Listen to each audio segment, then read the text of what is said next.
Hi అండి, అస్సలం అలైకుం. షేక్ అరేబా కిచెన్.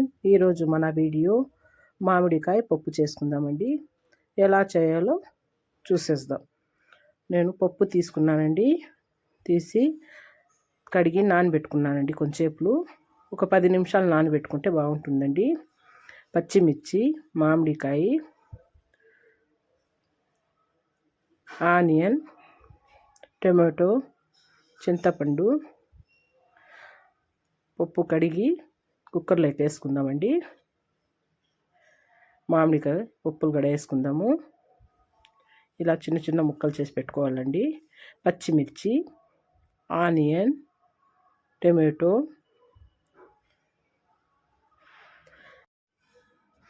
చింతపండు కొద్దిగా వేసుకోవాలండి. జీలకర్ర, మెంతుల పొడి, పసుపు, కొద్దిగా వాటర్ వేసి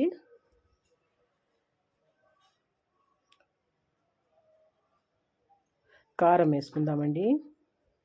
కారం వేసి 4 విజిల్కి పెట్టేద్దామండి.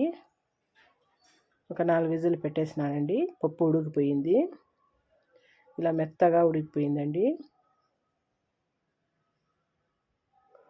దాంట్లో ఉండే వాటరు గిన్నెలోకి వంచేద్దామండి. పప్పులో వాటరు ఇలా బాగా వంచేసి మ్యాష్ చేసుకుందామండి. ఇలా పప్పు యాడ్ చేసి పెట్టుకున్నానండి. నేను కడాయి ఉప్పు వేసుకుందామండి. కొద్దిగా కడాయి పెట్టి ఆయిల్ వేసుకుందాము.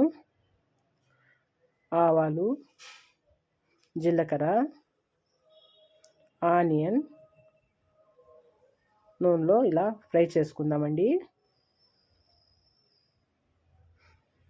తెల్లగడ్డ కచ్చా పక్కగా దంచి పెట్టుకున్నానండి నేను. ఎండిమిర్చి, కరివేపాకు, కొద్దిగా హింగ్ వేసుకున్నానండి. ఇలా వేసి బాగా ఫ్రై చేసుకున్నానండి. నేను నూనెలోనే ఫ్రై అయిపోయిందండి. పప్పులోకి వంచేద్దాము. మామిడికాయ పప్పు రెడీ అయిపోయిందండి. టేస్టీ పప్పు రెడీ అయిపోయింది. మా వీడియో నచ్చితే లైక్ చేయండి, షేర్ చేయండి. కమెంట్లో ఎలా ఉందో కమెంట్లో పెట్టండి.